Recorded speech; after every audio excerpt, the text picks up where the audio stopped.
ठाणे वृंदावन येथे हनुमान मंदिरातून आषाढी एकादशी निमित्त माऊलीच्या मूर्तीला डोक्यावर घेऊन मिरवणूक काढण्यात आली। हनुमान मंदिरात माऊलीची संजय तळे यांच्या हस्ते आरती करण्यात आली व मिरवणुकीला सुरुवात करण्यात आली। वृंदावन दारी आषाढी एकादशीची वारी या निमित्ताने पूर्ण 45 बिल्डिंगमधील रहिवाशी यांनी आषाढी एकादशी निमित्त माऊलीच्या मिरवणुकीत आपला वेशभूषा करून सहभाग घेतला। या मिरवणुकीत महिला व पुरुष यांच्या मोठ्या प्रमाणात सहभाग होता। लहान मुलांनी माऊलीचा वेश परिधान करून व रुक्मिणी मातेचा वेश परिधान करून व तुकाराम महाराज यांचा वेश परिधान करून मिरवणुकीत सहभाग घेतला व मिरवणुकीची शोभा वाढवली। माऊलीच्या मिरवणुकीत ज्येष्ठ नागरिकांनी सहभाग घेतला। महिलांनी व पुरुषांनी फुगड्या खेळून माऊलीच्या मिरवणुकीत शोभा वाढवली। माऊलीचे भजन व कीर्तन, माऊलीचा जयघोष करत भक्तांनी उत्सव साजरा केला। मिरवणूक वृंदावन सोसायटी बस स्टॉप जवळ मिरवणुकीचा समारोप करण्यात आला। या कार्यक्रमात सहभाग अध्यक्ष आरती गोरा, सचिव श्रीधर लोकनाथन, खजिनदार संजय पाटील, उपाध्यक्ष श्याम जोशी, सहसचिव उर्मिला चौहान, शिवसेना शिंदे गटाचे विभाग प्रमुख अमित जयस्वाल, नगरसेवक संजय तळे, नगरसेवक महेश्वरी तळे, मिलिंद पाटणकर, जतन कोठारे, नगरसेवक सुहास देसाई व सोसायटीमधील शेकडो महिला व पुरुष यांनी सहभाग घेतला।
माझ्या घरी आहे काही मैसी माझ्या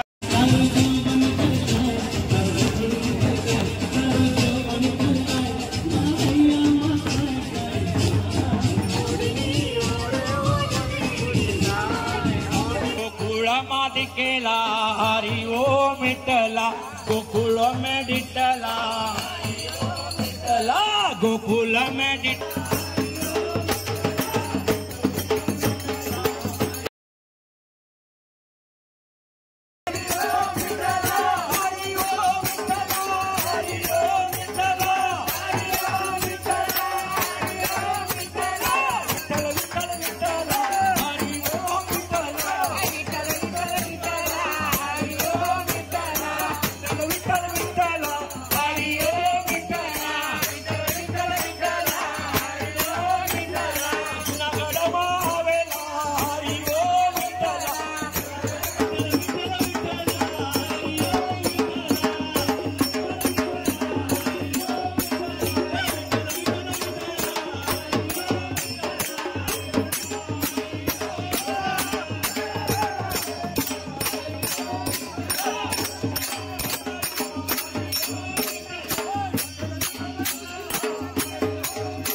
लो हरि का नाम विठ्ठल पांडुरंगा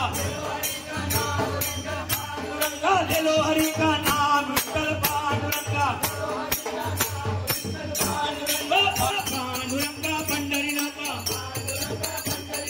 ले लो हरि का नाम विठ्ठल पांडुरंगा ज्ञानदेव ने इसको बजाता ज्ञानदेव ने इसको बजाता सोसायटीने वारकरी संप्रदाय हा आपला कायमस्वरूपी राहावा. ज्या लहान मुलांना काहींना माहिती नाही त्यांना माहिती करून देण्यासाठी वृंदावन सोसायटीमधल्या रहिवासी तसेच राबोडी कोळीवाडा नागरिक संघटनेचे रहिवासी सगळ्या आजूबाजूच्या परिसरांनी हा गेल्या वर्षापासून उपक्रम चालू केलेला आहे आणि सर्वांना आषाढी एकादशीच्या हार्दिक शुभेच्छा. सर्वप्रथम मी शुभेच्छा देतो. आणि या ठिकाणी ज्या प्रकारे तुम्ही बघताय की लोकांमध्ये ज्या प्रकारचा एक उत्साह आहे आषाढी एकादशीनिमित्त, पारंपरिक वेशभूषा, लहान मुलांनी ज्या प्रकारे आज विठू राया आणि रखुमाईचं ज्या प्रकारे रूप धारण केलेलं आहे आणि हे भगवे झेंडे संपूर्ण असं एक हा पंढरपूरचा स्वरूप आलेला आहे वृंदावनला. अतिशय म्हणालो मी की हे आज वृंदावन जे आहे ते अवघं पंढरपूरमय झालेलं आहे आणि सर्व लोक आज विठ्ठलमय झालेले आहेत. सर्व विठ्ठल नावाच्या भक्तीमध्ये नाहून निघालेले आहेत. असं एक प्रकारचं स्वरूप झालेलं आहे.